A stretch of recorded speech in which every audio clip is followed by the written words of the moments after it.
These turrets have some tricky ladders. In addition to the ladders, I'll be constructing and installing some anti-aircraft tubs for Bofors guns that go on the stern of the ship. Yes, that might be a bit of a surprise because the stern of the ship is clearly not the main battery. What happened was I was paging through the instruction manual and looking over the model in preparation for painting, and noticed that I hadn't installed these Bofors tubs, and that was going to cause a problem because I can't finish painting the hull until they're installed.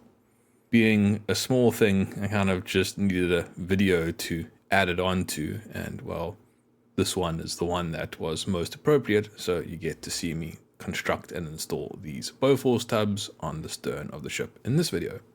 In the next video, I'll finish up the construction of the main battery with the construction and installation of the emplacements for the Oerlikons that go on the top of the B and C turrets. Anyway, back to the main focus of this video, the ladders that go on the front of the turrets.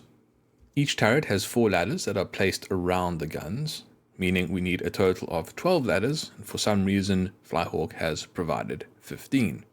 However, those 3 extra ladders do come in useful later on. We'll get to that in a bit. As you know, I like to fold ladders with the photo edge folding tool because it makes it a lot easier to keep the posts of the ladder in alignment. That is because the line that you fold along is typically on the edge of the rungs, not on the post. However, on these ladders, there's actually a fold in the post, so the post is this L shape. To assist with this folding, FlyHawk has etched a score line into the post. However, the score line is not very deep, and it turns out these ladders are very difficult to fold. I found that the best way to fold them is actually in a 2-step process. First is to position that score line right on the edge of the photo edge folding tool, and then partially fold up the post. Once partially folded, I can loosen the tool, slide out the ladder a little bit so that more of the post is exposed, reclamp it, and then continue the fold to get it into a vertical position.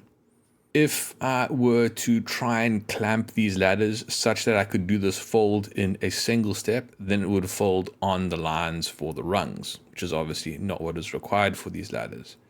And if I did try and do the complete fold with the tool clamped on the score line itself, then the photo edge impacts upon the photo edge folding tool, and it is unable to stand up vertically. I can only partially fold it before I would start damaging the component if I continued to force it. Having said that, even with this 2-step process, they weren't exactly easy to fold.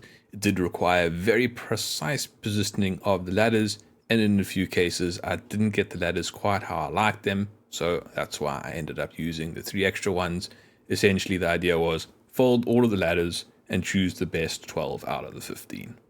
With all the ladders folded, installation can begin.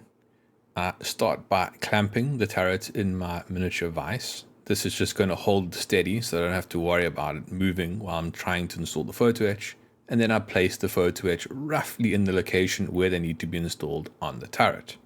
With the ladders roughly placed, I then use the hand stabilizer with a toothpick strapped to the end to lightly clamp the ladder in place.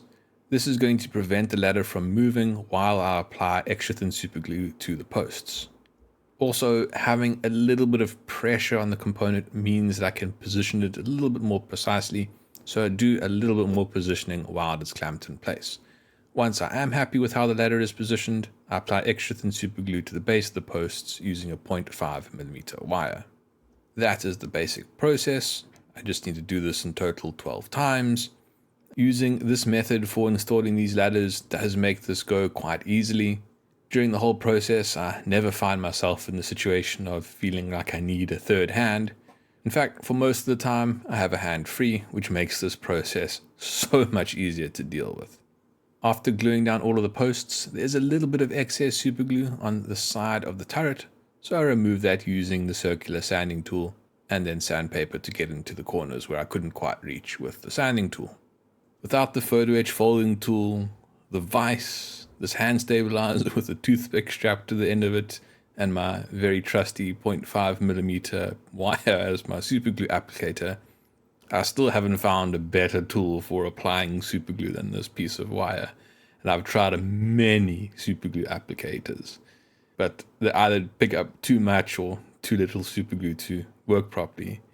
But without all of these tools, this process of installing these ladders would have taken a lot more time and effort, and I wouldn't have been able to get as good a result as this. As always, just to check that I have a good finish on these ladders and that there's not too much excess super glue around them.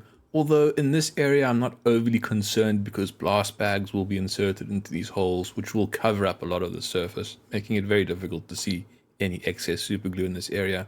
But anyways, just to be thorough, I spray the area with Mr. Surfacer 1000 to help reveal those defects. There were a few defects that required a little more sanding to clean up, but that wasn't too difficult, and I got the turrets into a shape that I was happy with. So we can now move on to that interlude of constructing the tubs for the stern Bofors guns. Strangely, the splinter shields for these Bofors emplacements do not have photo etch replacements from the FlyHawk detail upgrade kit. This did surprise me, considering how basically every other splinter shield that I've encountered in this ship has been replaced with photo etch so far, so I don't know why they didn't do it for these ones. Perhaps it's because this plastic needs to be somewhat molded into the stern of the ship, but then I've had to mold in photo etch splinter shields into various pieces of plastic already, so I don't know why that would be such an impediment here. Anyway, this is what they have done, so I'll work with it.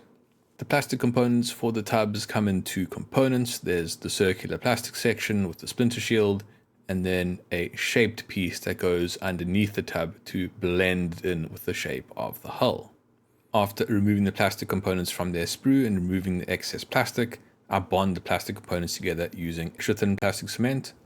I'm not entirely sure of the correct positioning of these plastic components on each other, so before the glue sets, I place the tubs on the stern of the ship and adjust the fit of the plastic to ensure that everything is aligning correctly. Once happy with the alignment, I reinforce the bond with more extra thin plastic cement. While the plastic cement is drying, I'm going to install the photo etch platforms in the center of the tubs. This is a very simple process. After removing the photo etch from the fret, I place medium viscosity superglue in the base of the tub and then drop the photo etch deck into position.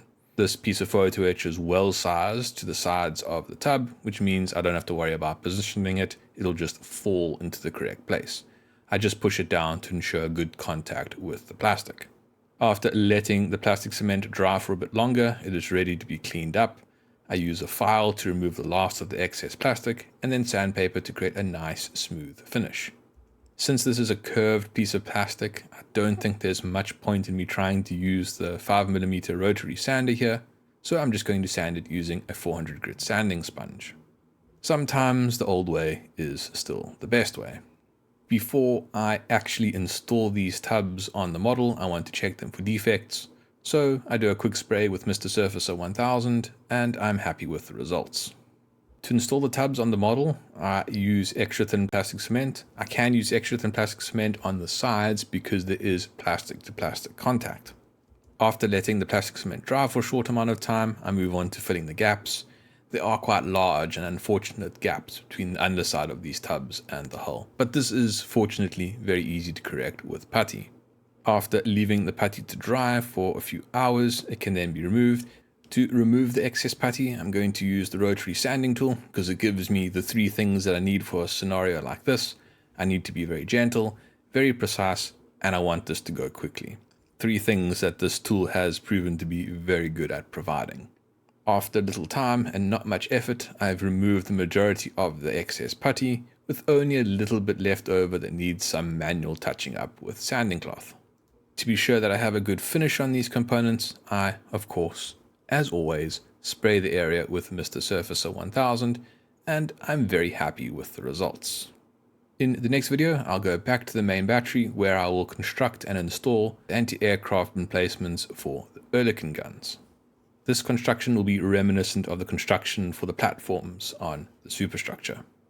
If you don't want to wait for the scheduled release of videos and want to watch them when they are uploaded, consider becoming a channel member by clicking the join button below. If you would like to support the channel, like and subscribe, and as always, questions are welcome in the comments. Thank you for watching. Cheers.